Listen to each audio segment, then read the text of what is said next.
16 నెలల్లో కాంగ్రెస్ ప్రభుత్వం ఇస్తున్న సంక్షేమ కార్యక్రమాలు దేశంలోని ఏ రాష్ట్రంలోనూ అమల్లో లేవని వ్యవసాయ శాఖ మంత్రి తుమ్మల నాగేశ్వరరావు తెలిపారు.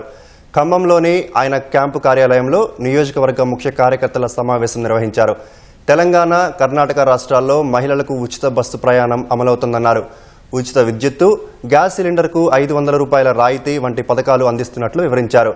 సన్నబియ్యంతో పేదలు సంతృప్తిగా భోజనం చేస్తున్నారని మంత్రి తుమ్మల వెల్లడించారు.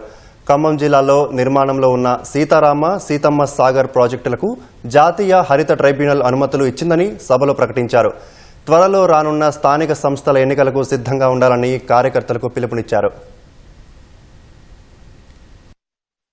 మనం తలపెట్టిన కార్యక్రమాలు ఏది కూడా సాఫీగా జరగకుండా ఆటంకాలు కలుగజేస్తున్నా అటు బీజేపీ కావచ్చు, బీఆర్ఎస్ కావచ్చు, అన్నిటినీ కూడా పిటిషన్లు పెట్టి ఆ సంస్థల ద్వారా ఆ వ్యవస్థల్ని అడ్డుకట్ట వేసి ఈ ప్రభుత్వానికి ఎదురుబాటు లేకుండా చేయడానికి ప్రయత్నం చేస్తుంది. అయినా సరే ముఖ్యమంత్రి మొక్కవోని దీక్షతోటి మొన్న దావోస్ లో వెళ్లి 1,73,000 కోట్లు, నిన్న జపాన్ వెళ్లి 12,000 కోట్లు మన పిల్లల కోసం, మన భవిష్యత్తు కోసం, మన రాష్ట్ర అభివృద్ధి కోసం ఆయన ప్రయత్నం చేసుకుంటూ కష్టాల్లో ఉన్నటువంటి ఆర్థిక స్థితిని చక్కదిద్దుకుంటూ సంక్షేమ కార్యక్రమాలన్నీ కొనసాగించుకుంటూ మనం ముందుకెళ్తున్నాం.